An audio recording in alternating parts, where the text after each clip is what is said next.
Like how many threads were there at the end of season 3 alone? It's like, oh, yeah, that's right. Clancy Brown is still around. What's funny is the season 1 one, we didn't even know if we were coming back, and I was like, I don't care. I dare them not to pick us up. I'm going to leave so many things hanging. It's going to be great.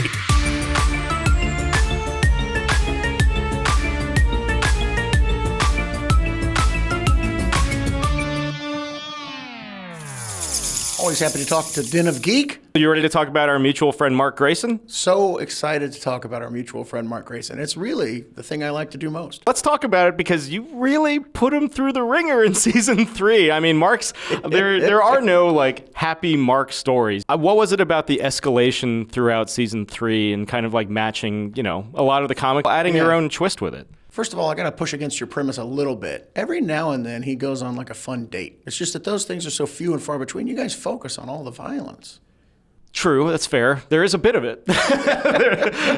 But to that point, yeah, let's talk about season 3. For anyone who's been reading the comics, there may be a big Viltrumite conflict, dare I say a Viltrumite war, kind of brewing. Like, what was it about building that while exploring Mark and seeing all these alternate versions of himself? Yeah, I mean, I don't know. One of the things that's most exciting to Invincible for me is that it's an escalating show.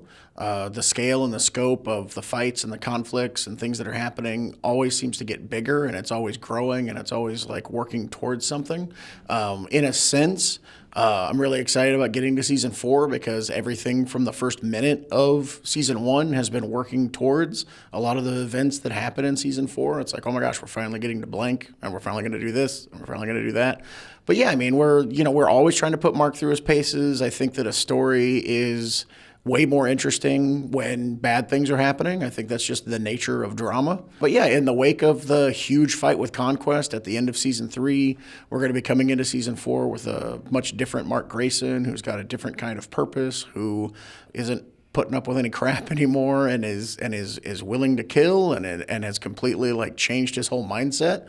He's gone from being very worried that he's going to become more like his father to accepting that maybe there's a part of him that needs to be more like his father in order to be able to kind of move forward in this world. And that's going to lead to some really, really interesting and possibly scary things in season 4.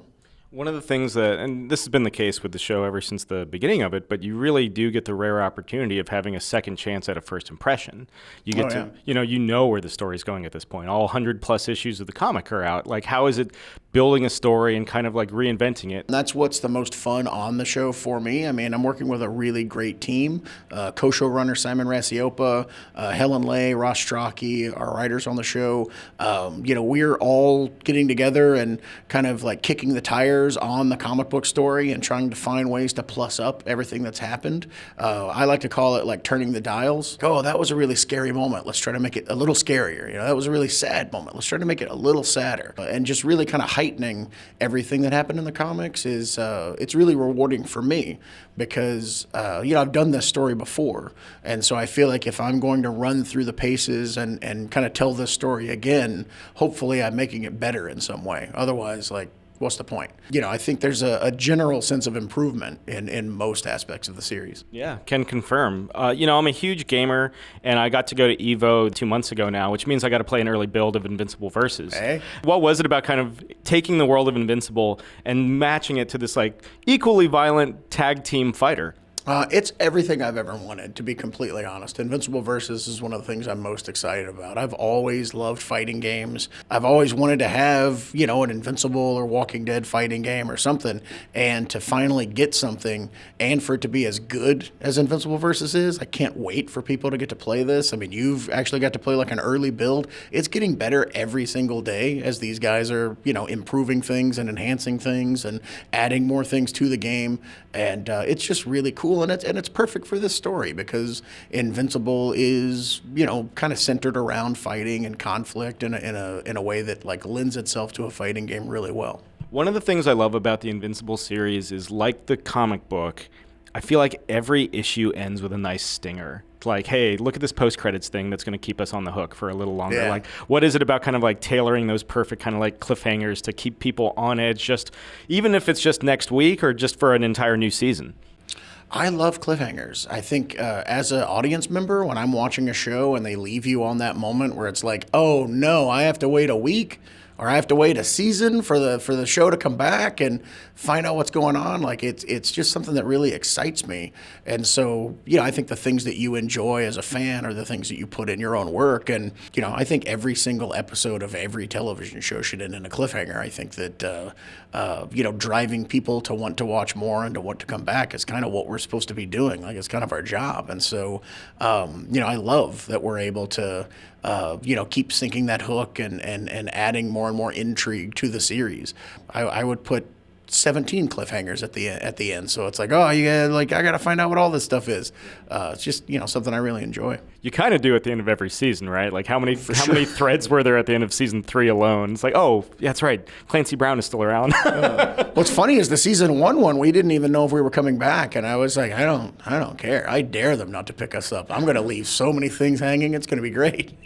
In talking about getting to retell the same story in some ways, like, in as much as you can with the first 3 seasons, what has been the plot point that you were the most proud of? Like, I'm really glad I got a chance to revisit and kind of revise this a bit.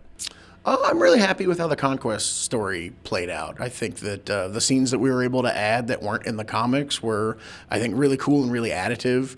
Also, one of the things that's super exciting about the show is like working with the actors and seeing what they bring to the characters, what Stephen Yun was able to bring to that scene, what Gillian Jacobs was able to bring to that scene, Jeffrey Dean Morgan as Conquest. They just find things in the dialogue that you can't anticipate and that you don't really know that really elevates everything that we're experiencing in those scenes. And I just think that that stuff all came together in a really great way and really set us up for season 4 in like the perfect way. And as much as you can share, what else have you and Skybound got cooking that you'd love to plug? This is the hardest question because I never know what's been announced and what hasn't been announced. It's always so dangerous. Skinbreaker is this book that David Finch and I are doing. Thank you so much. That just came out in September. It's another new concept. It's like a savage world, and it's all about like power dynamics and hierarchy, and it's an absolutely epic story that's going to be running for 8 issues.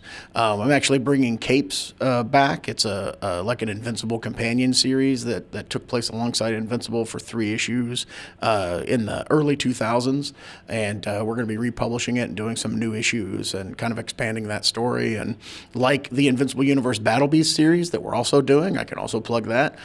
It'll be another thing that's taking place in the Invincible Universe in comics form that'll be coming out starting in November. So that's going to be really cool. And I think that's enough. I think I fulfilled my obligations with this last question. I think so. I think the audiences are satisfied at home. Robert, thanks for sitting down with me this afternoon. No, thanks for sitting down with me. I love Den of Geek. Happy to be here. Thanks so much. Check out Invincible. Coming, season 4.